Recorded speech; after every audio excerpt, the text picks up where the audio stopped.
Good afternoon, everyone. Welcome to our November Early Childhood Advisory Committee meeting. So glad to see you all around the screen as well as around the table today. Happy fall. And we have, as always, a loaded agenda. So we are going to get started. We'll ask for the roll call. Yes. When we call roll, please, when we state your name, say whether you're here and if you're virtual, your meeting location and your rationale for virtual participation. Cecilia Suarez. Cecilia, you're muted. Good afternoon. I'm here. I'm virtually because the distance, more than 60 miles. Thank you. Ms. Jennifer Parrish. I'm here. Clark Anders. I'm here. Cheryl Morman. Here from Richmond due to staffing issues. Thank you. Erin Edmondson. I am virtual due to being more than 60 miles away. Thank you. Kristen Johnson. Here. Jackie Franklin. Present. Melinda Langford. Virtual due to the distance. Thank you. Daryl Turner. I'm here virtual due to illness. Thank you, Daryl. Thank you. Feel better, Daryl. Gina Warford. Virtual due to the distance, 60 miles or more. Thank you. Vivian Buckman. Here. Michelle Howard. She's online. Miriam Sheriffan. Here, virtual due to distance. Thank you. Lakia Foster-Steen. I'm virtual due to medical reasons. Thank you. Dr. Bergen Nelson. Here. Sandra Wohlberger. Here. Elizabeth Yanez. Hi, I'm virtual due to distance. Thank you. Christopher Quinn. Virtual due to distance. Valerie Irizarry. Thanks, Chris.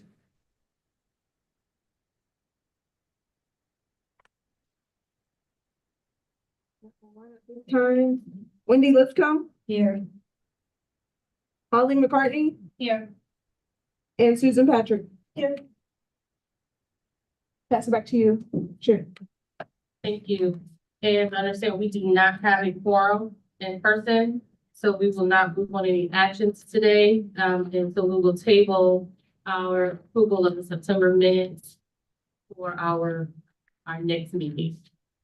Just as a reminder on that, so if we don't have quorum, we cannot take any votes or transaction. We will move the September minutes, which we have a copy of in your files in front of you, to our next meeting. And then it also means that our next meeting has to be in person. So just a reminder. I also wanted to flag that although we included it on town hall, we going forward, we'll make sure that the location of the meetings is on each of your agendas, in addition to on the website and town hall. All in order to ensure maximum kind of awareness of this meeting, compliance of original law, and make sure that we're doing everything we can do to ensure public comment. We've also moved to, we'll move to the item next, public comment up. We received feedback from a previous sessions. We initially, and there's flexibility and discretion provided under Virginia law, but we often ended with public comment. But that meant that members of the public would not have the opportunity to share their perspective and feedback with you prior to items that you might be deciding on. And so in response to that feedback, we've now moved public comment up for this meeting and all subsequent meetings. So in case members of the public want to comment on things that are being decided by this body, that you would have the opportunity to review or hear that if it was provided live prior to making any decision on the items. So have any public comment? We do not have any public comment at this time.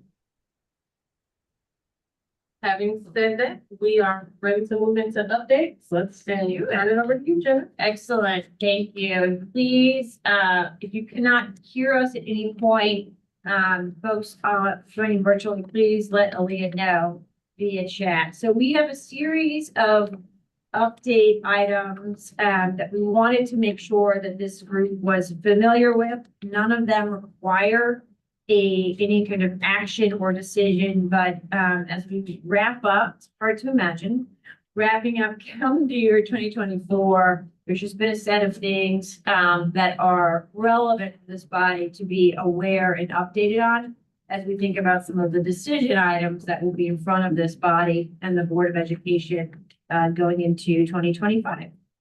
So the first one, and this should look familiar to what you saw a year ago, is just a reminder on where we are on staggering terms for the Early Childhood Advisory Committee. So when this body was first created via legislation in 2020, everybody started at the same time. And that presented some challenges, and then you kind of have everybody come off at the same time, and there wouldn't be some of the institutional knowledge. So we have worked closely with the board to present a plan and receive approval for that plan to stagger the terms. So we're in the second year of that. As you saw this content before in terms of the why, as a reminder, the board approved this plan after you all endorsed it in the spring, and some of our newest members joined us this summer. Next slide, please. So where are we now? It seems a while off, though it's not, but similar to what the department did last year, we will run another process to post and compete for an additional 6 to 8 positions this spring into the summer. So we'll have some folks rolling off this year. Positions will be posted. We'll take applications for them, and then the kind of second round of phase 2 will start on July 1st. If you were not part of that phase 2, you will just stay in. If it's not one of the positions that's advertised this year, you will stay in your position. You don't need to do anything. You don't need to reapply. You'll probably be in that phase 3, that last 3. As a reminder, we sort of just randomly selected the different positions across the 3 phases, as that, as there is no kind of official regulation related to that. And then if a position becomes vacant because someone's job or role switches, that we sort of still keep them in spaces. So the goal is to kind of keep all of this body divided into 3 groups so that we're not in a place where large, more than a third of the body is turning over in any given year. So next slide, please. We get some of us age, and I love the tricky one of our glasses. Just letting you know that the groups that are in that blue column are the ones that will be up for competition this winter and spring. So if you are in that category and you're interested in serving it, please make sure that you pay attention to emails, readiness connections, and the ways in which we will advertise this. But this is our publicly funded provider, nonprofit, and ECCE provider that is not publicly funded, our Head Start school-based representative, local school division or school board that operates early childhood program, nonprofit advocacy organization, one of the 2 slots, professional or faculty member with experience in early childhood from a university in Virginia, college or university in Virginia. There's 2 positions there. And then, or the second position rather, excuse me, and then an advocacy or service organization for children with disabilities or special needs. So those are the positions that we randomly selected for the rotation this year. And then you'll see in that 3rd column, we'll have this conversation again at the end of 2025 in preparation for that final phase to have that term limit in 2026. So where we go from here, again, we will in the first quarter of next year put out the call for nominations. We will use the superintendent's newsletter, the education update. In addition to readiness connections, Aaliyah will also send out an email to folks who are currently on the body. If you are interested and eligible and want to serve a second term and you're coming up in this round, you will need to reapply. So make sure that's really clear. We'll try to state that multiple times, before, and you'll need to make sure that you still meet the criteria associated with the position. We all know this, but these are positions that are described in law, so the department does not have discretion on, oh, well, you know, we really like you and you used to do that job, but now you do this job. Can we sort of bend the rule? Unfortunately, this is not a waiver or flexibility situation. We have to make sure that you fit the criteria set forth in law. And then we will ultimately complete the application process, use a rubric to evaluate, select a set of candidates, take it back to the board, and have those folks roll on July 1st. I think last year went fairly smoothly. We just know we need to, in a world where everybody around this table and on our Zoom receives hundreds of emails a day, just make sure that if you're interested in reapplying, that we're getting to you and are clear on those dates and expectations. Any questions about that?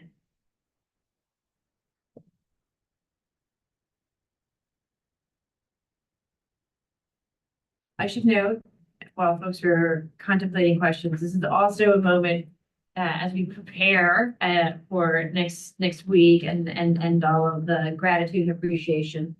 We just wanted to say another thank you for everybody who has joined this year and has been a part of this. This is just such an important advisory body as the state of Virginia is doing such exciting things in the space of early childhood. We know it's a lot to get here. We know as I think of Miss Martin and what's probably going on, you know, in the background, just and you know, those who are sick, they're probably sick because some sweet little kid got him sick and sneezed up his nose last week. But it is just a big deal for many of you to get here on a work day in the middle of the day. But our board deeply appreciates the time, effort, perspective that goes into these items. And I just, on behalf of the department and the superintendent, as well as the office of the secretary, just reflect that appreciation and that every single thing goes to the board, that you all go through it thoroughly. We spend hours together making sense of it in order to make this work better for the field. All right, with that, let's talk a little bit about the Commission on Early Childhood Care and Education. And so this is an update item. Some of you may have been watching, some of you, you know, are into Deadpool, some of you are watching other kind of top movies. Some of you are like, let me see if the newest commission meeting is online because I'm going to get some popcorn. But we let this body know about the commission when it first was codified into law in 2023, and then last year, in anticipation of the General Assembly, provided you an update. The group has met 4 times. The commission has met 4 times since the summer, and we wanted today just to bring you some of the highlights. If for some reason you haven't watched and framed all of the 4 meetings thus far, it's very in the weeds on the financing, but I think ultimately helpful as you all are the body thinking about all elements of the system: health and safety, access and enrollment, family engagement, quality measurement and improvement, and thinking about kind of infrastructure and innovation.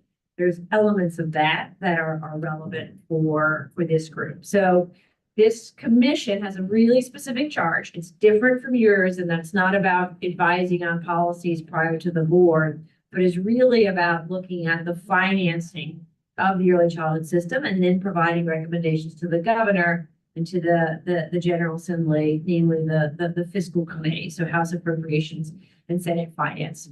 The group met 4 times from August until November and received a lot of data and produced a report that was due on October 1st, and then are currently working on a report on some recommendations of the new report required from the legislature last year. So a couple of things that they did that are worth knowing about. If we can move to the next slide, please. So they broke into work groups and they looked at some of the laws that had been carried forward.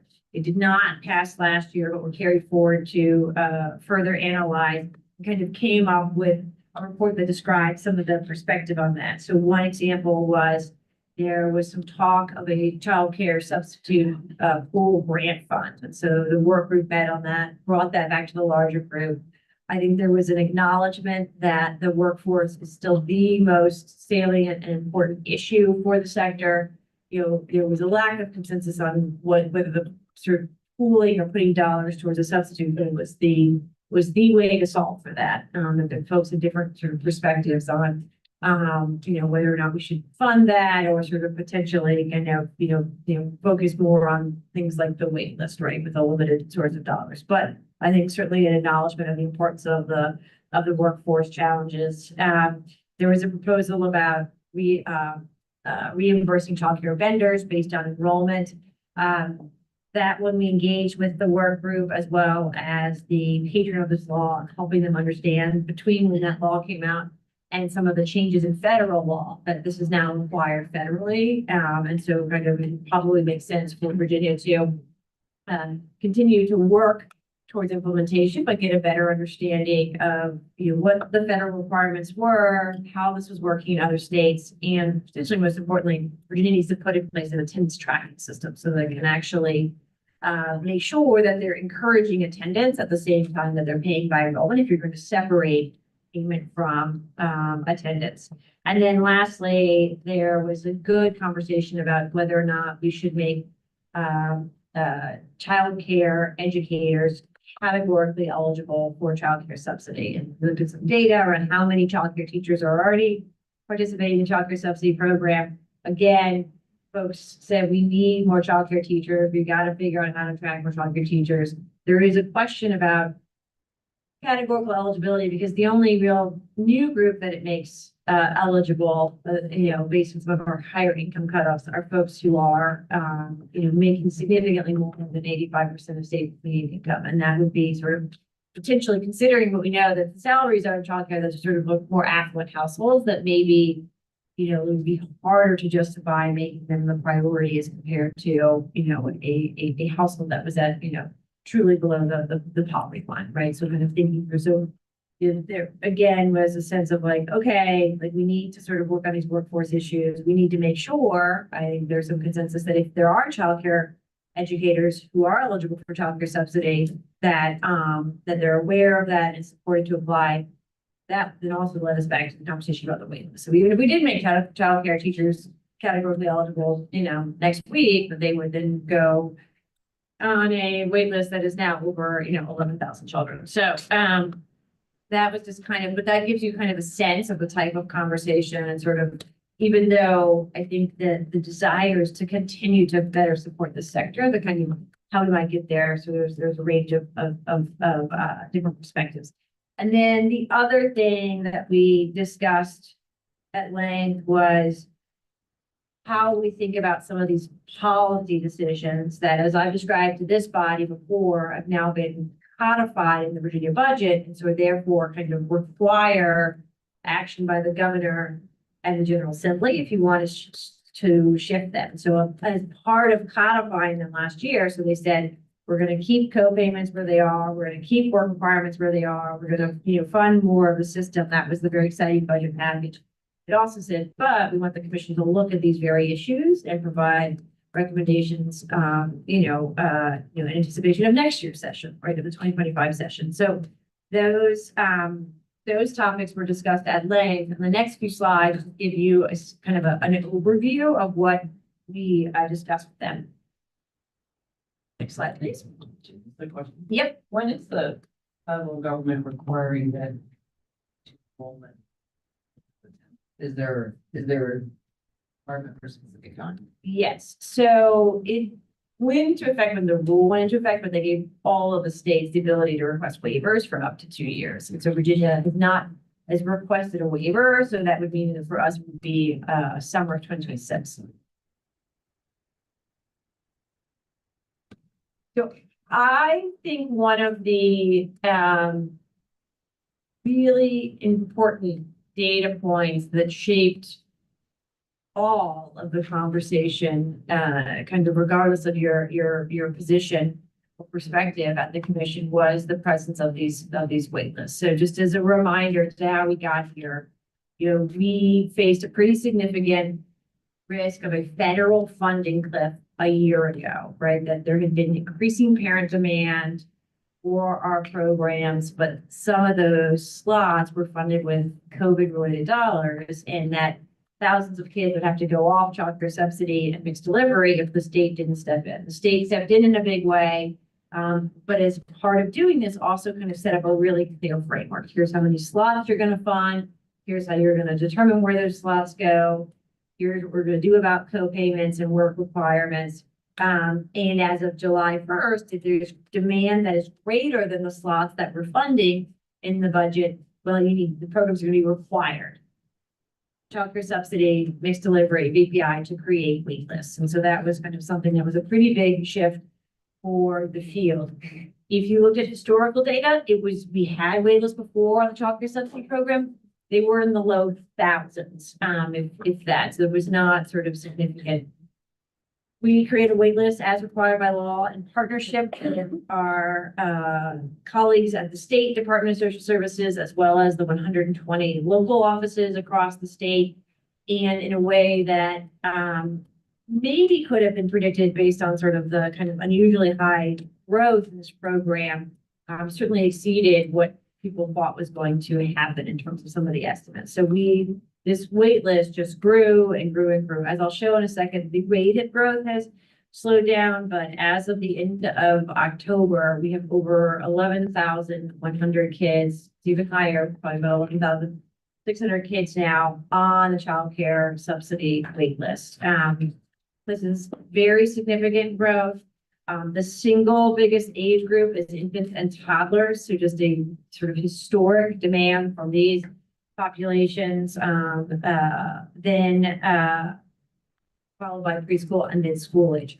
If you're focusing just on birth to 5, it still puts you about 8,000 kids on the child care subsidy, and that's really over just July, August, September, October, so 4 months, right? A third of the year, you've got 8,000 kids on this wait list.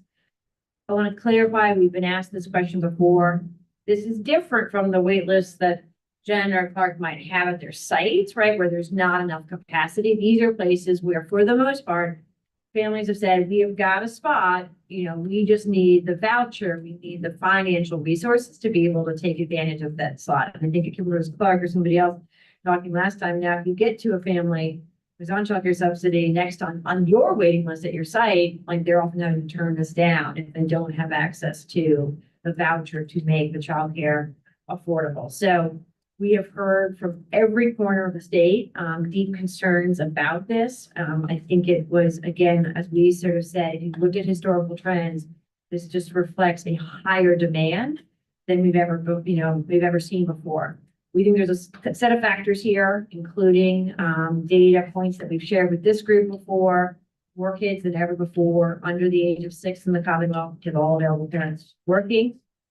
Really historic high workforce participation in Virginia, which is accompanied by very low unemployment. So lots of people are working, particularly parents.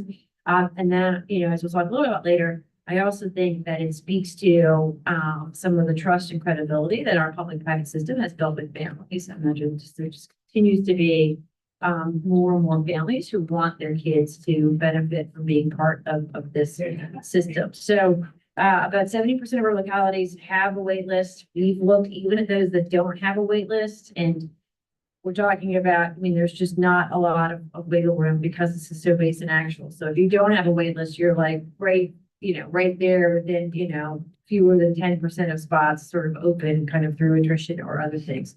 If you go to the next slide, this gives you a sense of the rate of growth as we're trying to prepare for advising our elected officials in this session. This gives you the blue line is all children on the wait list. The orange line is birth to 5 only. And this just gives you a sense of this thing is growing. You might notice from this trend that it looks like as we kind of get later that there's a little bit more growth in school age. Birth to 5 is the priority for kids coming off the wait list. So you are going to see that kind of trend continue as we sort of focus in on our birth to 5 kids, seeing some of this really high demand. So even with that factor, as you think about the numbers I just shared with you, you're still seeing the single largest source of demand coming from parents of eligible parents of infants and toddlers, but you're going to see school age numbers are going to remain high because we are going to prioritize birth to 5 coming off the wait list. Next slide, please.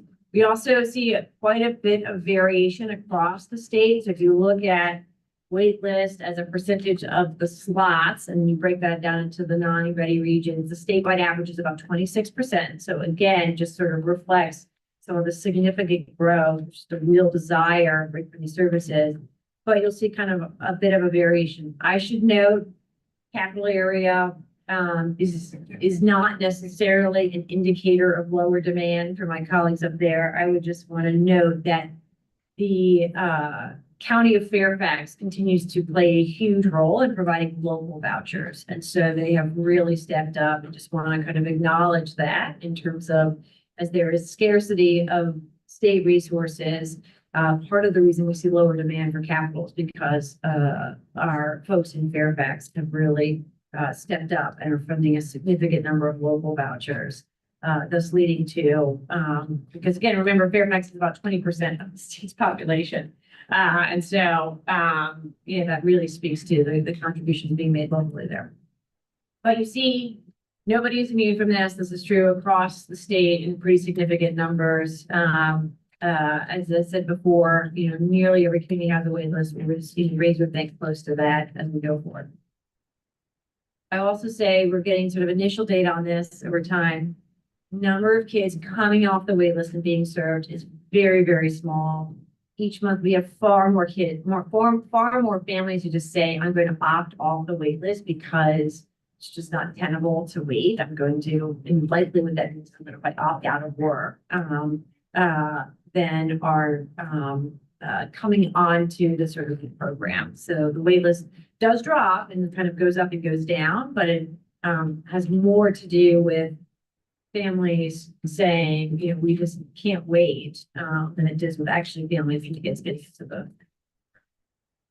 Do they follow up with parents? Like if somebody decides they're not interested, they actually only come off, or follow them to see who still want a slot? We do a little bit of both. We're trying to kind of get it, sort of figuring out what's the right level of information we've heard. We've been talking, and our colleagues at very close partnership with our colleagues at social services and the local offices. A lot of this is new. We're trying to figure out, the actual numbers of kids coming on are so low. And so sorting out what is the right set of prompts, sort of saying, hey, if you still want to be on this, should we do that every quarter? Should we do that more frequently? On the flip side, also realizing that there's some of that sort of work systemically, but second a slot comes open, how do we make sure that we're laser focusing on finding the next person on the list? And that's just tricky when you think about this many slots turning over and the wait lists, are this big. They are jurisdictional wait lists, so it's not like a statewide wait list, right? If Shankee sort of, were to go on a wait list tomorrow, it depends on the jurisdiction where you live. So it's not, that at least means that there's across those 120 offices, but I know that's been something we've been looking at in terms of, okay, who wants to be on there, who doesn't. We also just have no idea how long it will take, just because we have only about 2 to 3 months of attrition data to suggest it. But you can imagine if you're a family on this program and you see this enormous growth in demand, that there's also an effect of I'm going to I'm going to stay on this and participate if I can. Okay, so mixed delivery, and we have about the budget funds about 2,530 slots across the state, including our innovative tribe share slots that are in Susan's area of the state. We have about just under 1,000 kids on the wait list. Again, 60% of these are infant and toddlers. So this is just a really telling statistic for the Commonwealth in terms of we've got working parents of infants and toddlers who are just finding it very hard to afford and find high quality ECC. And again, this is new. At one point earlier, we shared the commission, we thought it was over 2,000. We've gone through very carefully. We want to make sure that by the time we get to the General Assembly that these are unduplicated, actual kids in need of services. So there's been that work. Our team has done some very preliminary analysis across the CCSP and MD wait lists and really see very little overlap. So these are real kids and families. This is not just hey, would you be interested in this program? These are folks who are eligible, know which program they want to. They just simply can't afford something that costs more than college without some support from government.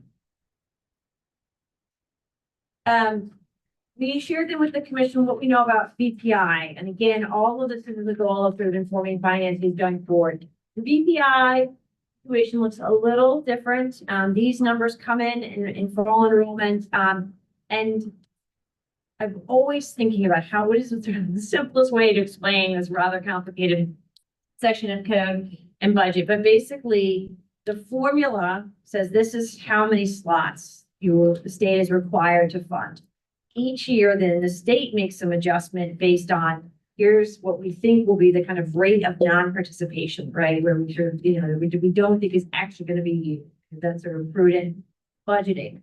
And as you'll notice, if you look at FY23 and FY24 as compared to FY25, although the formula said more slots, the state, largely based on a few years of giving back $20 to $30 million, said, what do we actually think we're going to need in FY25, and reflected that in the non-participation. So the state funded 24,842 slots. Now, when we then put out and said to the divisions, who do you think wants these? Do you have parents ready to go? They said, yes, we do. We have those 24,842, and we have another 3,400 slots. We went back and forth. The team kind of worked with the school divisions to sort of look at their last 3 years, sort of say, where are their real kids versus these are slots that you might be able to serve, kind of came up with a final allotment that put it at just over 24,000 with the assumption that we would kind of come in under. Based on enrollment through October 1st, you've only enrolled 23,133 kids in slots. So that's slightly under even what was budgeted, and obviously significantly under what divisions asked for, and even further under than what the formula spit out. So a couple of thoughts here. One is it means that, the waitlist number, which was our number reflected by school divisions, is probably not the same type of waitlist that you see in the childcare subsidy and the mixed delivery programs, right? While we still see some very aspirational school divisions who would like to serve more kids, that, in terms of who's actually, making the decision to be in this program, to participate, when you look at actual enrollment come fall, is lower than that. We do have late enrollment, so this number will go up slightly between now and the time of session, probably put around 24,000, but that represents, at least if you compare it to the last 3 years, the closest time ever that we sort of said, here's what the state budgeted, and here's what families actually want and prefer. So that is good news. In addition, this last line says, and this number is dropped as we've kind of finalized these enrollment, but this line says that if we only end up at 23,130 kids or 24,000 kids, right, with late enrollment, which would represent portions of slots, that if there's dollars that are unused, that thanks to a law that was passed last year, that the department would be able to reallocate those into childcare subsidy slots. So again, this kind of effort of how do we budget differently to anticipate either what the actuals are, what the kind of actual need is based on what we served in the past, and then this ability to reallocate, which was set forth in Senate Bill 54 and 419. So that does not require a decision by this body or the board. It's kind of codified in law, but that there is a possibility this year, and we sort of shared this with the commission, that if there are dollars that are not going to be used by BPI, again, we didn't take any dollars away from school divisions, but if there are dollars that are going to go unused, that the department has the authorized ability to reallocate them based on parental preference, which would go towards that 11,000 kid wait list. Small, it's not going to solve for the entirety of it even close, but still, I think important in terms of trying to work with our governor and our general assembly to make sure the dollars follow the clear, while we're also trying to sort of budget thoughtfully. So that's kind of where we are. So significant wait list on childcare subsidy, significant wait list on mixed delivery, close on BPI, not going to leave tens of millions of dollars on the table, and in fact might have the ability to reallocate slightly while being able to meet the actual need for 3 and 4-year-olds in reading preschool and share programs. Okay, so in light of that, what the group grappled with and what I'll try to do to sort of share today is they basically said, how do we make the dollars go further? Because having 11,000 or 1,000 kids on a wait list is a challenge for the state. So one of the things that we talked about a lot was family co-payments. And we moved to a flat rate structure during the pandemic. They went away for a while. We moved to a flat rate structure, which now represents just over 2.5% to 3% of families who pay or are contributing. But the federal law allows us to go up to 7%. Might we sort of think about slightly increasing payments so that we could put, serve more kids, right? Because I think it's a pretty big cliff. You go from paying a co-payment to paying full cost of $14, $15, $16, $17,000. And so that a lot of analysis was done. I will spare you all of the permutations, but if you move to the next slide, basically where the kind of group landed is, a very serious contemplation of either moving to a 7% for all, contemplating kind of doubling the current flat rates, and then potentially adding either, a equivalent kind of co-payment for families that earn money but that are under the poverty line, or doing something more simple, like a contribution of $5 a month for those families. So that is all on the table as we go into the General Assembly. And what you see is that has the capacity to free up, a pretty significant number of slots, whether that's 1,000, 1,600, 3,000 slots, somewhere in that range. And so sort of thinking through, is that sort of something that the state might want to do to make the dollars go further? Okay, next slide, please.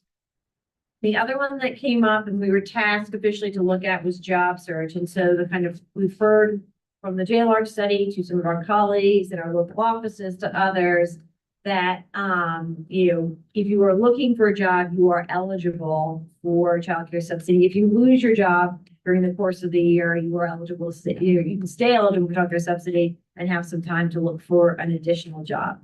The concern that came up during the commission is whether or not we need to time limit that, because again, if you've got somebody who's lost their job and they're sort of out there for 9 months benefiting, but you've got, they could be also taking care of children while you've got, 9,000 or 11,000 kids on a wait list who are actively working now. And so the feds do allow you to time limit job search. You have to provide at least 90 days. And the key thing, this is only for folks that are only job searching if they're a sole parent, or if it's a dual parent household where one person is only job searching. So if you're working even a little bit, then you're not in this group. So we found out that there's a possibility of probably, the challenge here is sort of estimating this when it would involve a policy shift that might also change people's practices, right? So the way to think about this is oftentimes, depending on you sort of setting your duration of unemployment, like there's a remarkable correlation between when your unemployment ends and when you find a job, right? So that there's, you could shift this policy, and while we might have had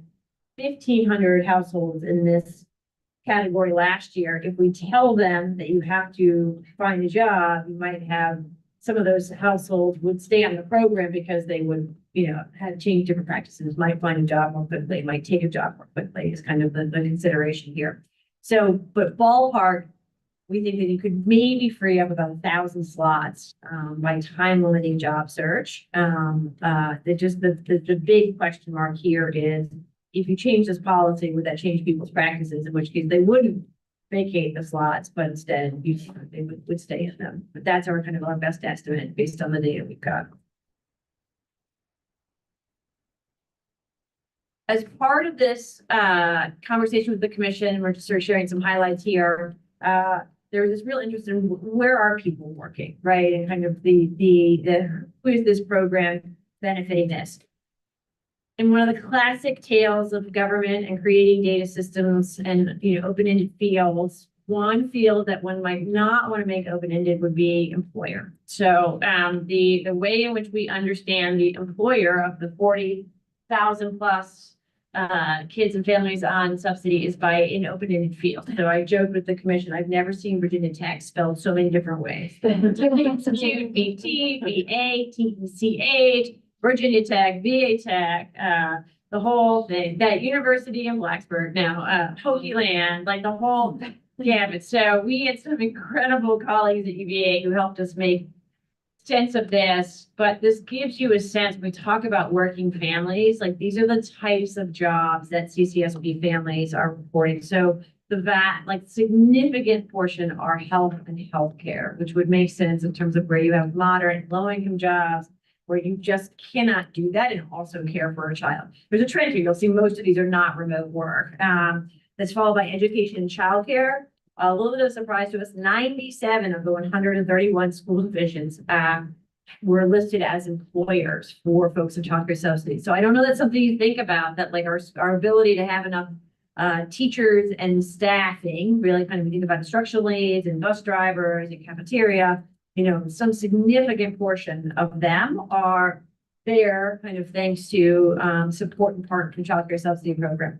The other one, manufacturing, construction, agriculture, retail, Amazon, no surprise, our largest single employer, followed by Walmart, Foodline, CVS and Walgreens, food, and then another one that you wouldn't necessarily think of, but just so much local government. And again, if you look across this list, just many, many in-person jobs that you just cannot take care of a baby or toddler and do this job. So this was a really insightful, from the governor to the commission, everybody's been really struck by sort of both thinking about, are there opportunities for different partnerships with employers, but then also realizing that sort of some significant portion of our health, education, and government systems, which are, significantly public funded, also run on or are supported by childcare subsidy. Are they in the place, Centera have the highest percentage of that? Is that why they're first on this? Not necessarily. It could be. It's just that sort of picking out a set of names. Honestly, this goes back to some of the things where like we just had this list last year in the commission and folks didn't kind of pay attention. And then we start to add the names in terms of like going, oh, interesting. Or even like education, like it was for us, this like insight of, wait a second, this isn't just a few school divisions. Like we're like literally, this is like every single school division. And you again think about, for at least, many of these industries, these are the very same ones where there's some pretty acute pressure on workforce. I mean, I know we're facing lots of staffing shortages in healthcare. We've heard that, the same is true in education, and certainly when I go to the post office, you're surrounded by advertisements that, wanted to come up with the post office. Okay. The other key area, if there's three legs to the stool: co-payments, job search, and the third one would be attendance. And so just this idea, again, when you have so many eligible kids and families sitting on a wait list, how do we think about maximizing the slots that are part of the program? And so we know attendance matters. We know that there's some research done, much more research on K-12 than early childhood, but there is some research on early childhood and child care that shows that getting kids to come not only has a benefit in terms of their participation in the program, but also helps build strong habits and practices and is tied to lower absenteeism, even through middle school in terms of some of these practices. We move to the next slide.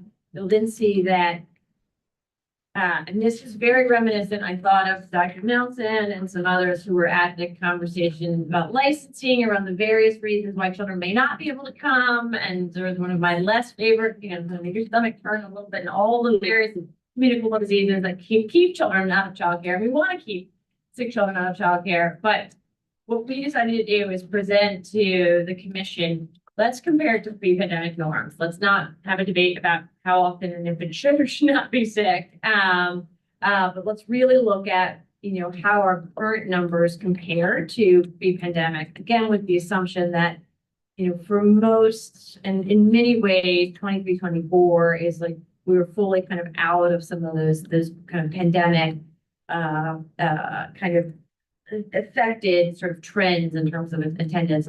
What you see is we have just really, the curve has shifted. This is true for K-12. This is true for early childhood. There's just less of potentially an emphasis on attendance. There also might be more barriers. I don't think we know exactly why we see, more chronic absenteeism in 23, 24 as compared to 2018, 19. It does correlate with age, right? So if you look at the bottom of this slide, like kindergartners are more absent than fifth graders and third graders, and that would make sense. And Dr. Nelson gives an entire entire talk on immunology and the immune system and why that is, as could Becca and Aaron and Dave, the parents of children under the age of 1. But you know, I think what we do realize that there's a need to kind of get back to a lower number of absences that looks like kind of where it was pre-pandemic, and kind of to look at what is going on for these families and households that are, you know, missing a lot of time, right? So chronic absenteeism is 26 days a year. It's just a lot of a program to miss, between them 10%. And I think this is something I know Head Start has been a leader in terms of saying like, hey, we're not saying we got to kick you off the program tomorrow. We need to understand, truly believe that you'll benefit from being here. What are the barriers that families are facing, and how do we make sure that we're supporting you to overcome those barriers and be, you know, in programming. So this is the stripped down, move to the next slide, abbreviated set of data slides. There is tons and tons. They are all on the Virginia Early Childhood Foundation website. I always, you know, I can never remember the link, so I just Google it. If you Google Commission Early Childhood ECAC, it'll pop right up. All the slides, all of the recordings are there.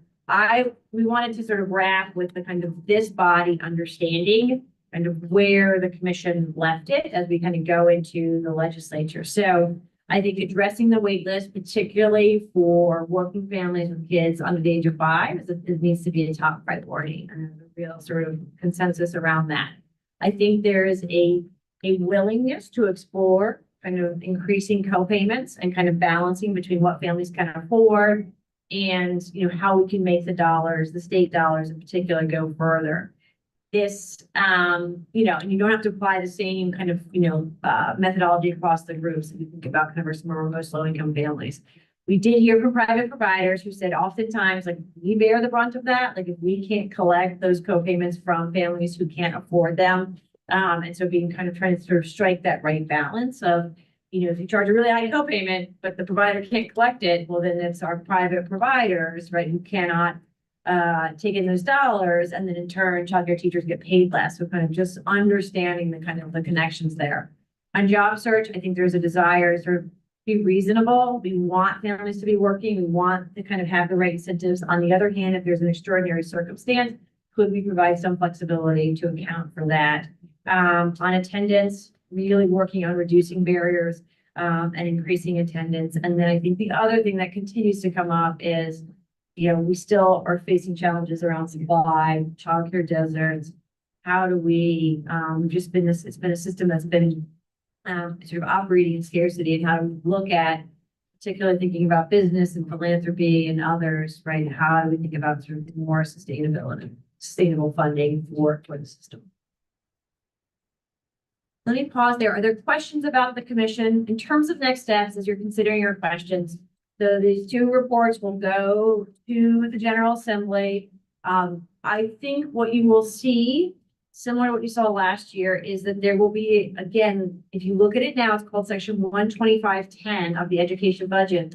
But like, this is going to be the place, right, and where decisions are going to be made about our system going forward. And so whether that's co-payment expectations, you know, whether that's expectations around job search, whether it's the number of slots that are going to be funded or how they're allocated, all of that will be in 12510. So noting, it's not kind of in code, so it's not going to kind of, you know, if you think of Schoolhouse Rock and how a bill becomes the law, it's a little bit different from that. But if you think about the governor's budget announcement to the budget, kind of his first proposed budget coming out, to the kind of committee meetings, to the conference budget, watching that budget as early childhood stakeholders will be important, because that will likely set the parameters for DOE, DSS, and our local departments as we think about these programs next year. Questions about that? Yes, Clark. Thanks, Jenna. 2 questions. So currently in Virginia on job search, there is no limit. And what would be an example of a family that's in the program chooses to get out the program? Other than more money, how do we get this kids on the way? Parents ever off for some reason? What the wait list goes on. So a very small percentage. So I think from the last month, it was like 0.2%, 4.4%, like hundreds state are moving on to the program. So that is attrition. If a family no longer needs the service or moves, there's a little bit of trickiness with the federal law, right? Say you don't want it, like the law still says we're supposed to offer it to you for the full 12 months, although we don't do that. So that's another story. But so if you were It seems so unfair to somebody on the wait. I know, well, we're in violation of the federal because we basically, if you call and say you're off the program, we take you off the program with somebody else on, but we just get, that is happening very, very low rates of attrition, right now. A part of it makes sense. You think just think all this infant toddler participation and that you just, you still need that, they're a 3-year-old and a 4-year-old.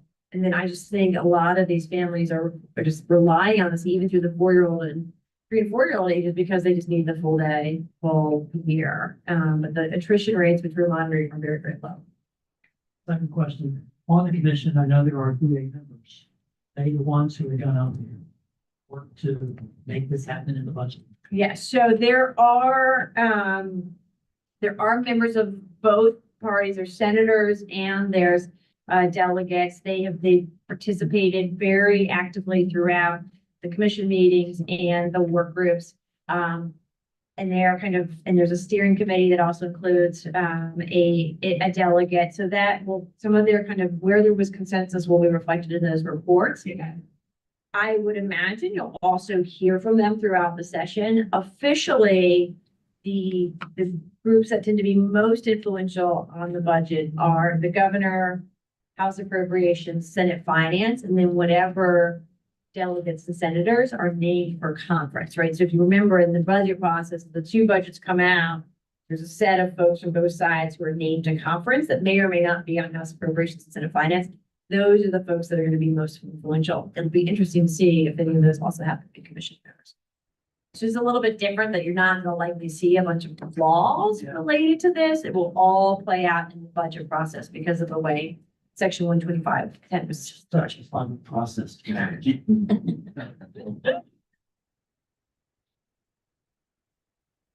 thank you. Good questions.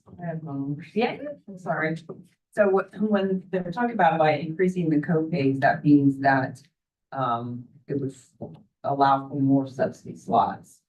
So is it that the co-pays are increased, they go to the childcare center, but then the childcare center, they're pulling some of the subsidy money they would get into the co-pays, filling that. I'm trying to see how are they? yeah, the best way to think about it mathematically is think of we take the co-payment off the top, right? So we sort of think of the co-payment not as oh, the state collects this, right? And so we basically say we look at which kids you're serving, you're center A, and then we look at their income or COVID, and then we take that off the top, right? So that's the sort of the concern of the providers have sort of said to us, it's that the onus to collect co-pays is 100% on the providers, right? So if we were to say everybody's going to pay $1,500 a month, so here's your $3 check, right? Because you're in charge of getting the vast majority of the money. So that is really important to know. From the flip side, it also means we work really closely, and these charts reflected to accurately reflect what we think we can discount. Because if we also say, okay, we think we're going to discount this amount, but end up having to discount more, right, or less because of the actual incomes of families that come in, we could run out of money as well, right? So, so that's the other thing is really trying to sort of think through what do we think will be the other part that makes this just even that much more complicated is it's not equally situated. So the law also says you can't increase parents' co-payments over the year. And so even though what you might imagine, we'll think back about those professions that were in, a significant number of those folks don't necessarily have the same income, right? You've heard about Amazon and scheduling. And so your income can go up, it could go down, right? Depending on your hours.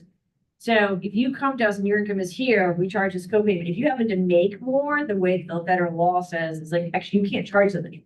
Right. So we also have to be really careful in our analysis because if we assume you're going to be here because that's the end of the law, but here's when you reported your co-payment, then we will get, we will not have enough money to go around. However, if your income goes down, we are supposed to lower your copayment, right? And then you'll notice, then we can't go above, so it's just, it is trying to sort of, reflect that.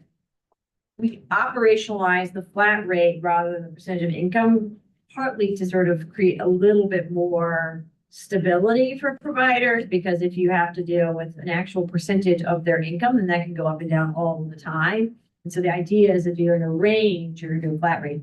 That doesn't allow you to kind of capture every last possible dollar, but does provide for a little bit more stability. And so I think that will be kind of part of the debate as we get into the General Assembly. Do we want to kind of keep the simplicity, which maybe is not pure maximization, or do we want to go to pure maximization? The risk with that is it's just a lot more, you're also then spending a lot more money to sort of certify kind of small amounts of copayment. So it's kind of, there are sort of advantages and disadvantages to both. We've put out data on both options as our elected leaders will contemplate that. Jennifer, I'll add to that center's first choice is not to increase the Medicaid families. Only because our experience has been, it's very difficult already. And now possibly, and we want to do some kind of maintenance, but at the same time to possibly go to this and say, oh, they don't have to do that. And so they can loss. And had one. We feel it needs to be something done about the waiting list, but at the same time, we're nervous. Co-pays could increase.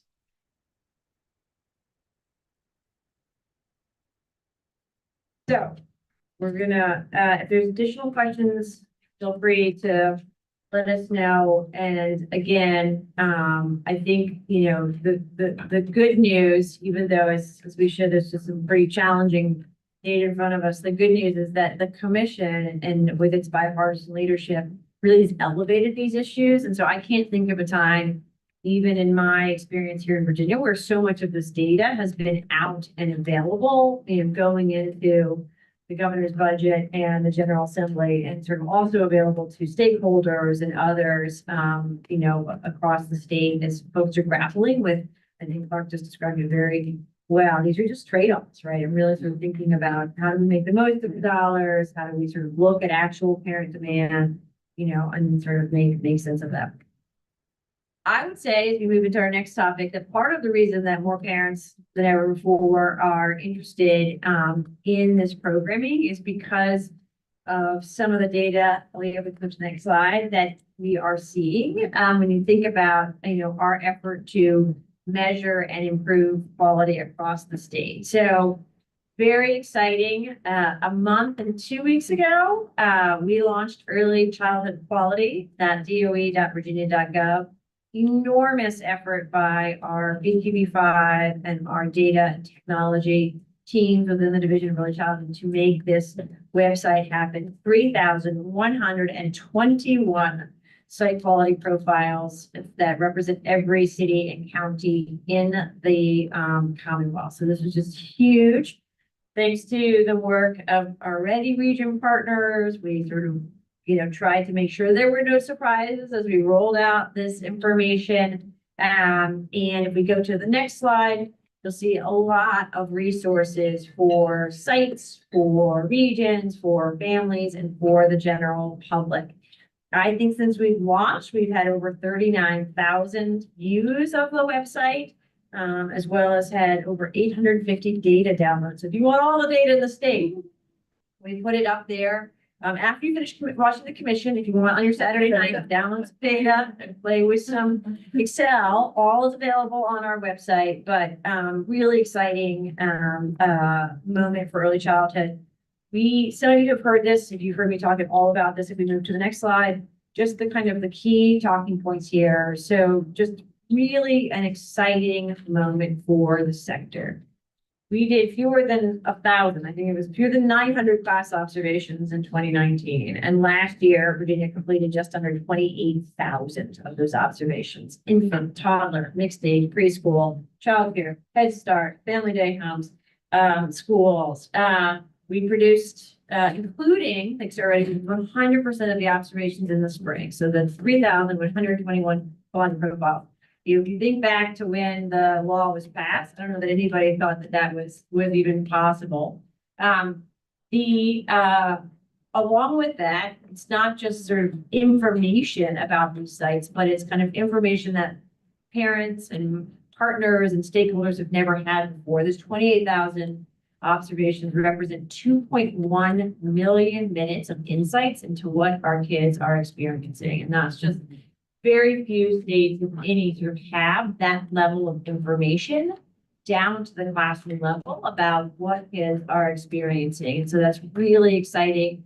Chris and the team just completed 9 data deep dives, including them hosted by Susan on Southwest, but hundreds of slides, kind of going through what does this data tell us? What does this mean? How do we use this to think about improvement? And why this is so important, in addition to millions of minutes of feedback for our teachers, is it just helps everybody see the system differently. So I can give an example of emailing a superintendent and saying like, hey, like, here are your 10 sites, like these 7 do very well, scored above the state average. These 2 I might watch, and this one, like if you weren't using curriculum, would otherwise really need some attention, right? And it's just, they've not really been able to sort of see it in that way. What they focused on before was like, do I have a licensed teacher? Do I have the right number of kids? Are they using curriculum? And now, like, we're giving everyone data that says, okay, we're going to go a step further than those inputs and actually give you that precise data on, where your educators are doing very well and where there's opportunities for improvement. 98% of sites met expectations, which is just really exciting. We have 51 sites that are in need of support, and we've already, with our partners, through kind of coaching consultation, are already working on site improvement planning. So we're not taking their license or taking their funding, but we are providing kind of in-person intensive coaching to support improvement there. And then we had a number of sites, 79 sites that exceeded expectations, and that truly means that they're national exemplars. I talked to Susan and her colleagues, and I said, yeah, these sites these are not only leading the way for your region, but for the country. The highest quality of interactions using quality curriculum, truly models, and those were in 8 of our 9 ready regions. So just really exciting. And if you go to the data list, the highest scoring site statewide was a family childcare site in Northern Virginia.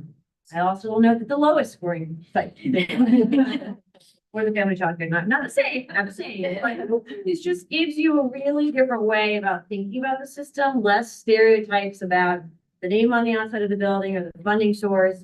You can be the absolute highest quality, and that family childcare sort of scored higher in its tool, right, than the vast majority of other programs. On the other hand, we just really got to focus on what is happening on the classroom level if we want to change experiences for kids to move the needle on school readiness. So really exciting, knowing we've got those exemplars across the state. And as I said before, I think if you tie all these things together, having this data, having this information, having what I've called an apples to apples comparison of all of our programs, it becomes a very different value proposition for our elected officials as you think about investing in those slots, because you can then track that this amount of money goes into this many slots that are programs that are meeting our expectations, and that we can specifically look and see the impact of those programs. So huge moment for the sector. And, in particular, I think for our programs that might not be in school buildings, but that provide high quality early childhood care and education, and just this moment to kind of recognize all of them.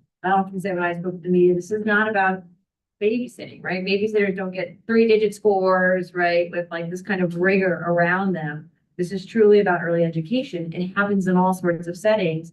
And by putting this data out and doing the work that the folks around the table and on the Zoom did, really elevates our sector as a whole. And I think that's a little part of the story of why so many families, particularly for the little ones, are interested in that. Questions about B25? It's also very mobile friendly. What do we see? 70% on computers, 30% mobile. So again, about a third of our folks, for the young folks out there, we're like, in between your TikToks, like, let me just check out this site. But, yeah, right, exactly. All right, so then, moving right along here on our updates, we wanted to make sure, I think Simone, we talked a little bit about previously about some of the changes to the childcare and development block grant. We wanted to make sure everybody was aware, I know our Head Start colleagues are, but, sometimes we talk a lot about the state funded programs here, and those are the ones where, the state provides the dollars and the state sets the rule. We always want to be inclusive of Head Start. And as we think about the charge of this body, which is thinking about advice and recommendations for our board, making sure that this group is also familiar with some of the changes that are happening in Head Start that might sort of affect as we think about PB5 or other guidelines in the future. So there so the Head Start performance standards are kind of the lengthy rules and regulations that affect all Head Start programs, and that they sort of for the last year have been kind of focused on some rulemaking to address, I think, a set of concerns that kind of came up during the pandemic, and also the need to sort of modernize some of the Head Start rules. Okay, so if you move to the next slide, please. This gives you, and I've got our incredible director of Head Start Collaboration, Ms. Tonna Jeffries, here at the table. We get detailed questions, but you'll see that the rules went out. There were some new standards. There were changes to existing requirements. There's a goal, I think, somewhat similar to what we were doing with our health and safety regulations to sort of think about best practices and what we know now in 2024 as compared to prior years. We're 1,300 public comments, and then thinking through what are the changes that are possible, and then what is the enactment for those changes. It's all work that happened in the last year. The three big buckets, if we move to the next slide, workforce supports, mental health supports, and quality improvement. And I would sort of probably say similarly, not to speak on behalf of all of our grantees, but similar to what we've heard as we talked about everything from recognized B5 to some of the proposed legislation, like the workforce continues to be the biggest challenge for Head Start, attracting, retaining quality teachers, being able to, fill every funded enrollment slot because you have enough educators and assistants to do that is priority number one. I think number two, and we've heard this anecdotally, is continuing to address the challenges, some of the behaviors that children are presenting, now as compared to years prior, and even thinking through the mental health supports for educators and the other staff. And then, as always, like all of us, focused on improving school readiness and improving quality. So on the workforce supports, basically, and I won't get too much in the weeds because there's still some of these things that are being determined, but the gist of this is this idea of the federal government would like to ensure that Head Start grantees are paying their educators on parity with what's happening in schools. They look an interest in kind of requiring more bachelor's degree over time, making sure that there's adequate compensation and benefits, and that the workforce is well supported. So there's a lot of details about how that works. But generally the goal here is to better compensate educators and think about both financial compensation and benefits, while recognizing, as we've all talked about before, that payroll for most of our Head Start grantees is also the single biggest line item, right? And so this kind of how do we make this happen? Noting that they still have to comply with ratios, they still have a ton of quality standards, and you've got to figure out how to make that work financially. And I think that what we'll have to see over time is the extent to which, if the funding is there, I think this is made possible. If the funding is not there, it becomes more challenging. And so this is something to watch. But the goal is one this body has discussed when it comes to cost and quality is how do we more competitively compensate our educators, and think of sort of comparable goalposts in the sector in terms of K-12 teachers.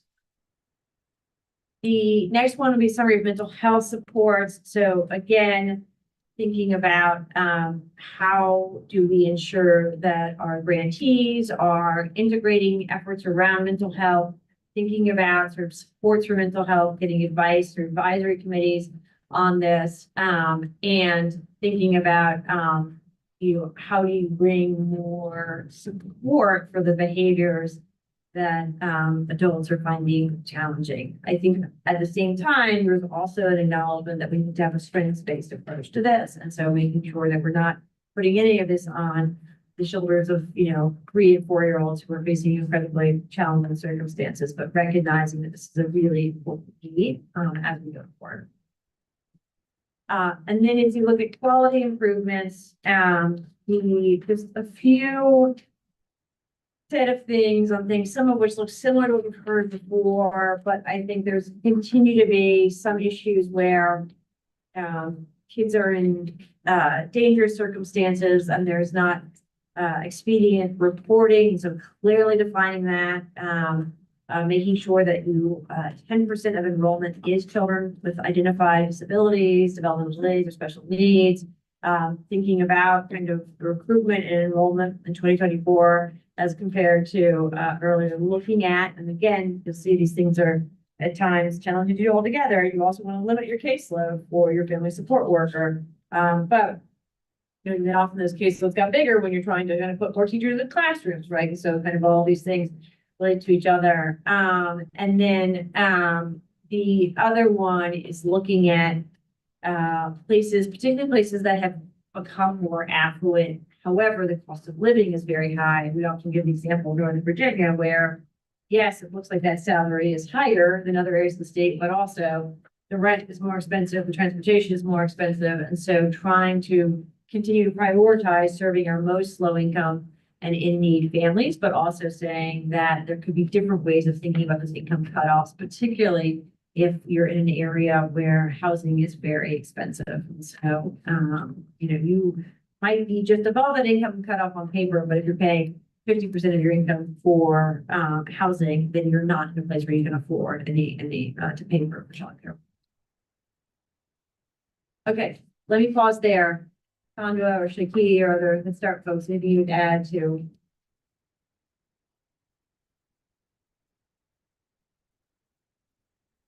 Okay, so again, no action needed by this body in the short-term future, but just important to understand how some of these shifts will ultimately affect a pretty significant portion of our stakeholders. Okay. Sorry, just a quick comment on the mental health supports. I really appreciate that being lifted up and highlighted, and I would just encourage us to think about that for all of our environments, not just Head Start, right? It applies for anyone in any care environment. And then working on the Virginia Mental Health Access Program Early Childhood Expansion, I will say that the #1 reason for a call for a child under 6 is expulsion from childcare or preschool, and what are the behavioral or medication or psychiatric supports that are needed for that child. And I think that's just an opportunity for our fields to kind of collaborate. No, and I think the other piece, I'm not sure if it's true for VMAT, but I think this is also something that we continue to monitor. We're not necessarily seeing sort of stark differences in the data, but I will say anecdotally, this is something that continues to come up in terms of children's behaviors, executive function, and something the pandemic, something the screens, something both. But it is it continues to be a really emerging issue, and Dr. Nelson's right, it's across all settings.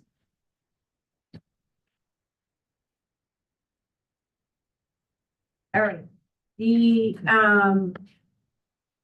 next item and our last update item is we wanted to kind of give you a work in progress update on some of the work that Jeff and team are doing around evaluating our pre-service training. And so this is just an example where a law was passed last year requiring the DOE to review the pre-service training, looking at the appropriateness of the training, and then really thinking about, in 2024 with what we know now, are there ways to better customize so that, an example given is, how much time does the after school counselor of 9-year-olds need to spend on diapering?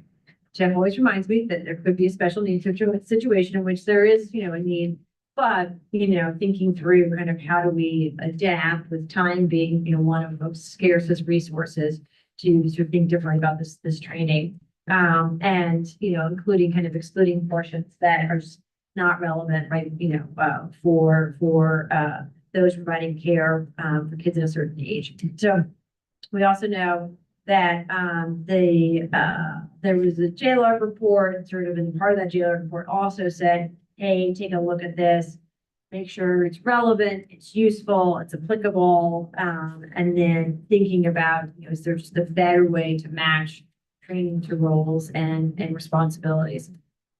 Again, for those who were in the work group and remember our lengthy meeting, there's a lot in our regulations, right? And so it's always this balancing act of like, how much do you cover everything? Noting that training is really the key way to get that to everyone rather, on the flip side, some of it does feel less relevant if you don't have a child who meets those kind of criteria in your setting at that point in time. All right, if we move to the next slide, please. What we'll do just today is give you an update on where we are on this process. This is a little bit of the history of pre-service training. Some of it relates to federal requirements that came in about a decade ago around sort of saying, here's who needs this training. Then we wanted to figure out what would be a low-cost way of doing that, or no cost really, but beyond your time. So working with Penn State, better kid care for an online version of that, trying to sort of update that annually, although it's, quite large now, and some, and there's been some concerns about sort of, the kind of, the vastness and the unbuildingness of the content. And then, so it's 10 hours, launched that in 2017. And then it now, that's been since 21, a requirement, for providers, just with the idea, for all caregivers also complete that in 90 days of employment. Again, with the goal being that these are, really sort of tied closely to the regulations for health and safety. This is the most efficient way to ensure that, across the board, that anybody working in our child day centers, childcare sites, would be familiar with this. With that in mind, we wanted to make sure that we would, as a first step, would gather feedback on what was working, what is not, what you would like to improve. We charged Jeff and the team with going out in the field, and they held 4 regional listening sessions. Again, kind of distinct. This is not a time when we came out and said, here are the 95 things we want you to know. Here's all the data. That's, that's why Jeff did it, not me, because I don't like, oh, here's all the data. But really about listening and hearing from providers. We did reminders and readiness connection. We sort of did memo out to all of our licensed day centers, subsidy approved programs and home-based subsidy programs. We had very low participation, 9 participants. Again, and trying to sort of figure out, how do we get feedback from folks, considering that sort of this is required for all programs. And so, and we know, for example, that, we track daily how many folks not only receive readiness connections, but open it. So if you don't open it, we know, but it's over 17,000. And, pretty significant number of openings. Everybody got an email. So trying to kind of, again, we got some valuable feedback, but also realizing we need to go a step further and getting surveys from providers. And so we sent that out July to November, kept the survey open for just over 3 months, and then we've got about 50 responses there. So trying to take that feedback, and again, use that to improve, we go from here. Next slide, please. This gives you the sort of the question. So again, trying to keep the survey very simple. What did you complete? What year did you complete it? What did you find was useful? More or less? What else would you like to see included? And 3 suggestions. Again, in this case, using open-ended fields, right, so that we could make sure that we were casting as wide a net as possible. I think, this is an update item, so we're not asking for any kind of action or endorsement, but we remain open to feedback. I think we thought we would get a little bit more feedback and kind of comment on this than we have. We appreciate the 53 folks who completed the survey, as well as those 9 that kind of came in person, and just realizing that there, we want to keep hearing from people. What do you like? What would you change as we kind of go back to and sort of rethink, how do we make this training work better for providers and for caregivers? Just one quick point of clarification, this is not the 3-hour annual update. A lot of people get confused about that. This is the pre-service. Once you do it, it's done, you're good to go, you got your certificate, and then there's some annual stuff. This is the pre-service. Thus, the reason why we asked what year you took it, because you might have taken it in 2017, and there have been a few tweaks since then. But trying to gauge why we asked some of the survey questions from a data perspective.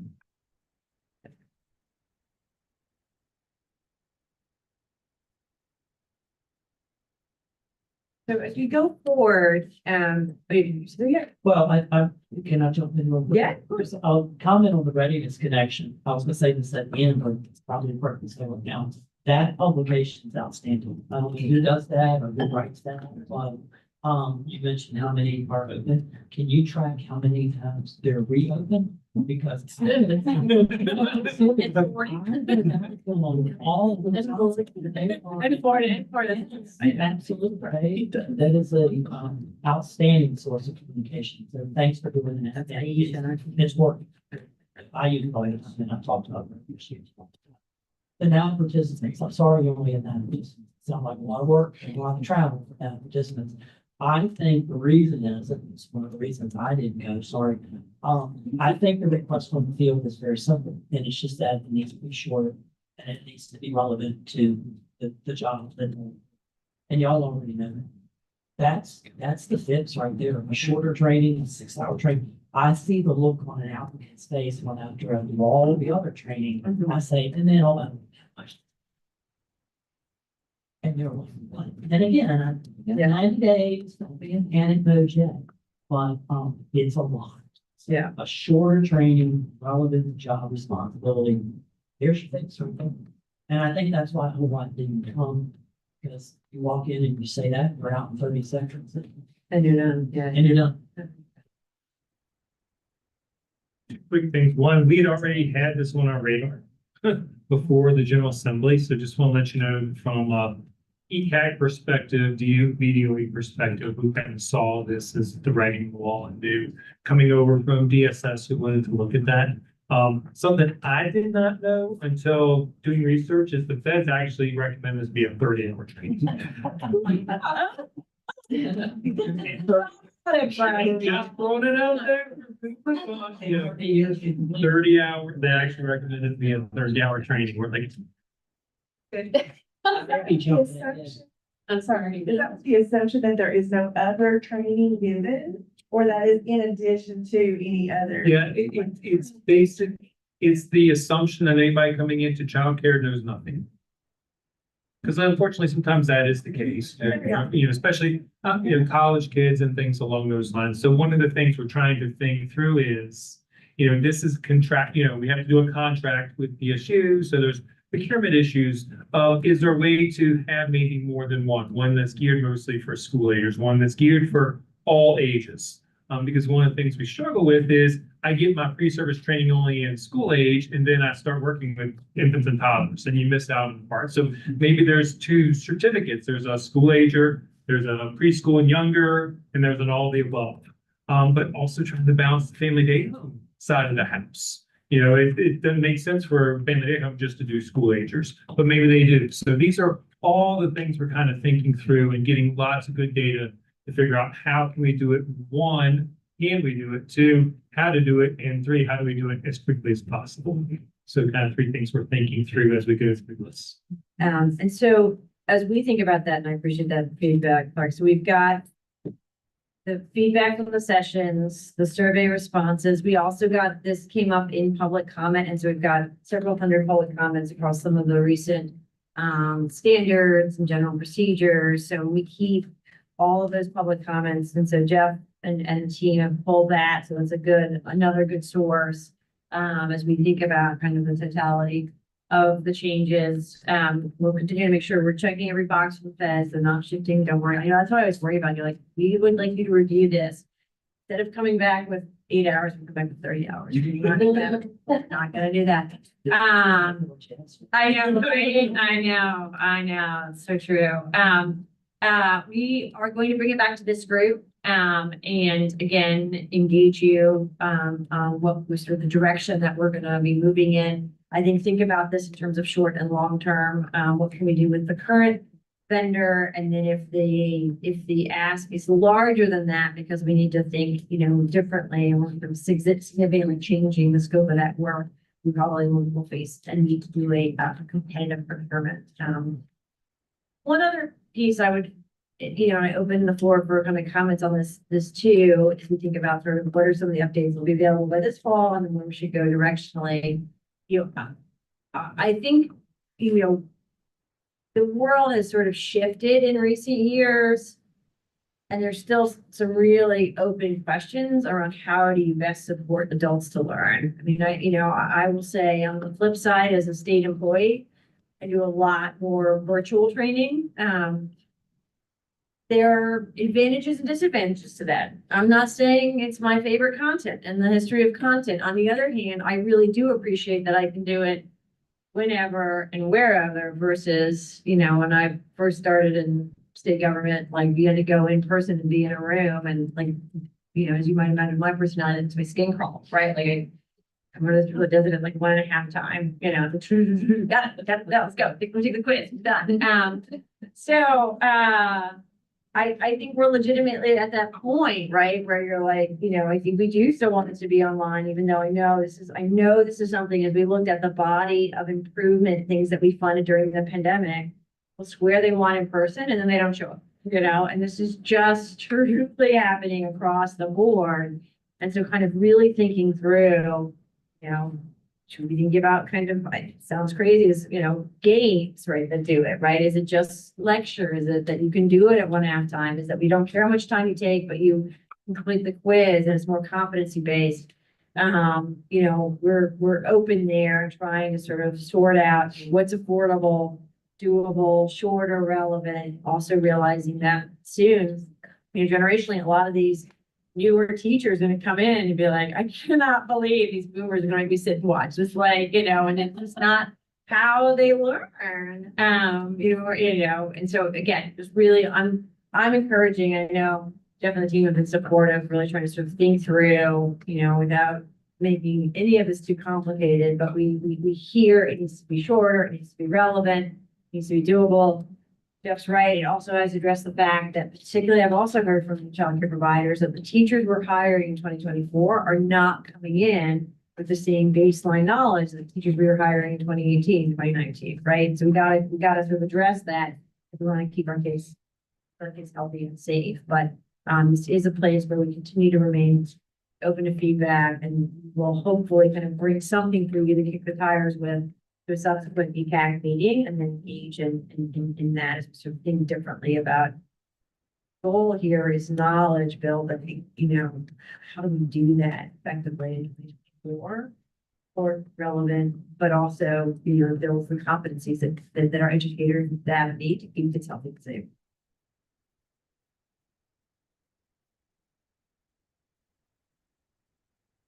Ali, any questions from our folks virtually? Comments there? We do not have any questions in the chat. Does anyone have a question online? Feel free to come off mute.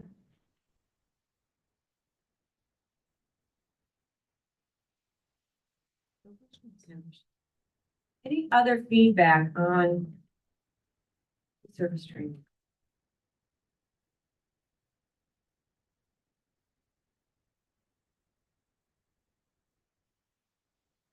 I don't know if you feel this way, but I feel like 50% of the math much of learn now is like video games. Like, what do you teach? Math, right? We do something else.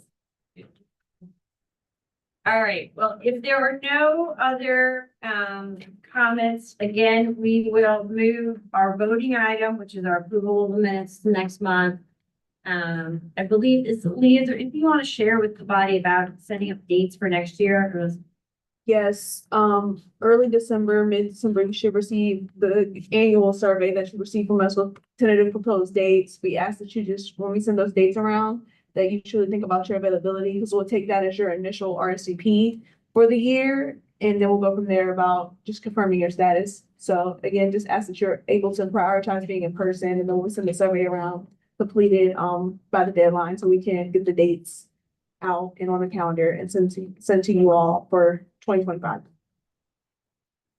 Thank you. I just as we're moving to Thanksgiving, I just want to thank you and around here, because a lot of this incredible stuff that we see, the whole quality profile, I mean, it's a tribute to the work that you all do every day. So I do want you guys to know that those out in the field really do appreciate what you do, and you guys really moved early childhood care and education forward, and we're grateful for it. So thank you. And I second that. yes, Yes. Well, thank you, Deborah. I appreciate it. We have an extraordinary team at DOE. We have extraordinary folks who work, across all of our regional offices to keep kids healthy and safe. I think of our role as really folks who accelerate and elevate, though. And the hardest work in the system is that work that is done in programs directly with kids and families. And so I just think that we are all honored to be a part of this and to elevate your work, to make it known, and to ultimately kind of, help it garner the respect that it deserves. But, so we very much appreciate that, but also, just want to know that every, one of the folks on our team has just such deep respect for the work that happens with little kids every single day, and know how much just for you guys to be here. Thank you, guys. Thank you. Yes, happy holidays. And please be on the lookout for the survey for next year. And this meeting is adjourned at 39, 15 minutes of your day.